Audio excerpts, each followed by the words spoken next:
అప్పుల బాధలు వెంటాడుతున్నాయా? అయితే 6 జేవిఆర్ వారి జాతిరత్నాలు ధరించండి. దేశవ్యాప్తంగా సంచలనం సృష్టించిన సియా చేతన్ కేసులో పోలీసులు మరికొన్ని నిగ్గుదేల్చే నిజాలను బయటపెడుతున్నారు. అయితే రోజుకొక వింతైన విషయం బయటకు వస్తుంది.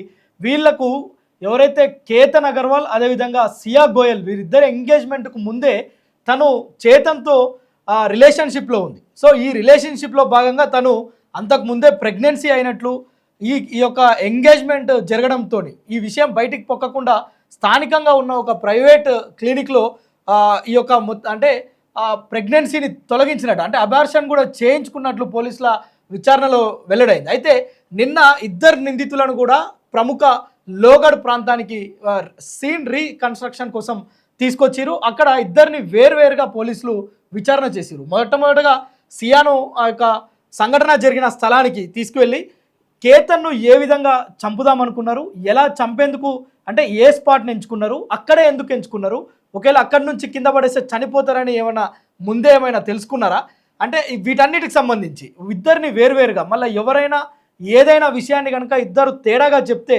మరొకసారి ఎంక్వైరీ చేస్తారు. ఇద్దరు జరిగినట్లు ఒప్పుకుంటేనే పోలీసులకు ఒక కంక్లూడ్కి వస్తారు. లేని పక్షంలో మళ్ళా విచారణ చేస్తారు. ఎందుకంటే ఏ ఒక్క చిన్న పాయింట్ తేడా చెప్పినా కానీ వీళ్ళు ఏదో దాస్తున్నారు అనే అనుమానం పోలీసులకు స్టార్ట్ అవుతుంది. ఇందులో ముఖ్యంగా వీళ్ళు ఎలా చంపుదాము, ఎలా చంపాలి, ఎక్కడి నుంచి చంపాలి, ఏ టైంలో పర్యాటకులు తక్కువ ఉంటారు, సో ఈ విషయాలన్నింటినీ ముందే అంటే జూన్ 18న కేతన్ను చంపడానికి ముందే 2-3 సార్లు అక్కడికి వెళ్ళి సో రిహార్సల్స్ అంటే ఒక రాయిని అక్కడి నుంచి పడేసి ఈ రాయి ఎక్కడ ఆగిపోతుంది, ఒకవేళ ఇక్కడ పడితే తను చనిపోయి ఎంత దూరంలో పడిపోతాడు, ఇవన్నీ ప్లాన్ చేసిరు వీళ్ళు. ఏది ఇతన్ని చంపక ముందే.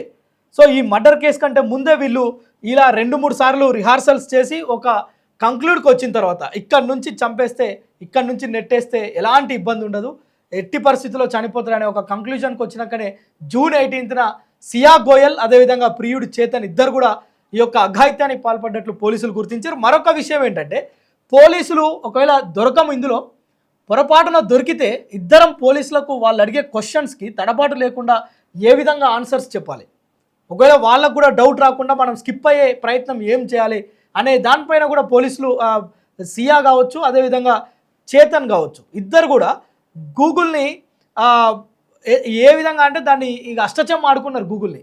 అందులో మర్డర్ ఎలా చేయాలి, దానికి అనువైన సమయం ఏంది, ఇవన్నీ చూసుకుంటూనే పోలీసుల నుంచి కూడా ఎట్లా తప్పించుకోవాలి, వాళ్ళ దగ్గర ఎట్లా డ్రామాలు చేయాలనేది కూడా వీళ్ళు మొత్తం కూడా గూగుల్లో సెర్చ్ చేయడమే కాకుండా మళ్ళీ ఎవరికి డౌట్ రాకుండా ఒకవేళ దొరికిపోతే తెలియకుండా గూగుల్ హిస్టరీ మొత్తం డిలీట్ చేసిరు, వీళ్ళకి సంబంధించిన కాల్ డేటా మొత్తం డిలీట్ చేసిరు, సేమ్ టైం వాట్సాప్ చాట్ కూడా డిలీట్ చేసిరు. పోలీసులు ఏమంటున్నారు, ఇప్పుడు ఇదంతా మాకు చాలా సింపుల్, వాళ్ళు ఫోరెన్సిక్ సిబ్బందిని ఒకసారి ఇట్లా టచ్ చేస్తే వీళ్ళు డిలీట్ చేసిన మొత్తం కూడా రికవరీ అయిపోద్ది, పెద్ద ప్రాబ్లం ఏం కాదు. సో వీళ్ళు ఇంత పకడ్బందీగా చేసిరు, ఇంత పకడ్బందీగా చేసి కూడా ఎంగేజ్మెంట్ కంటే ముందే గర్భం దాల్చిన సియా తనకి ఇష్టం లేదని ఒక మాట చెప్తే అయిపోయేది. ఏ ఇద్దరు తల్లిదండ్రులకు, ఇటు సియా తల్లిదండ్రులకు చెప్పినా అయిపోయేది, కేతన్ తల్లిదండ్రులకు చెప్పినా ఈరోజు కేతన్ ఈ భూమి మీద నిలబడేటోడు. కానీ అలా చెప్పకుండా తన ఆస్తిని తన వైభవాన్ని ఎంజాయ్ చేస్తూ తనిచ్చే సర్ప్రైజ్లను ఎంజాయ్ చేస్తూ మరోవైపు ఇంకొక విషయం చెప్తే నిజంగా కూడా మీరు చెప్పుతో కొట్టాలి అంటారు, చెప్పు కాదు అసలు ఎన్కౌంటర్ చేసి పారేయాలి అంటారు సియాను. తనతో బర్త్డే చేయించుకొని తన గిఫ్ట్లన్నీ తీసుకొని తనని చంపిన తర్వాత జూన్ 18th రోజు స్థానికంగా ఉండే ఒక హోటల్కి వెళ్ళి ఇద్దరు ఫస్ట్ నైట్ చేసుకున్నారు. ఎవరు? ఇద్దరు లవర్స్. కాబోయే భర్తను చంపి ఇద్దరు ఫస్ట్ నైట్ చేసుకున్న దుర్మార్గమైన ఘటన ఇది.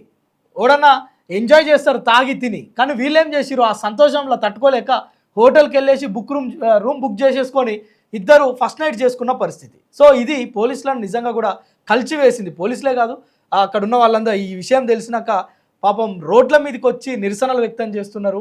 వీళ్ళిద్దరిని బహిరంగంగా ఎన్కౌంటర్ చేస్తే ఇలాంటివి పూణే కాదు భారతదేశంలో ఇట్లాంటివి జరగడం మన భారతదేశ కీర్తిని తగ్గించడం, భారతదేశ ప్రతిష్టను దిగజార్చడం, ఇట్లాంటి కేసులు ఇతర దేశాల్లో విన్నప్పుడు భారత్ అంటే భయపడే పరిస్థితి వస్తుంది. సో ఇక్కడ భారతదేశ ఇజ్జత్ తీసే పని అనమాట ఇదంతా.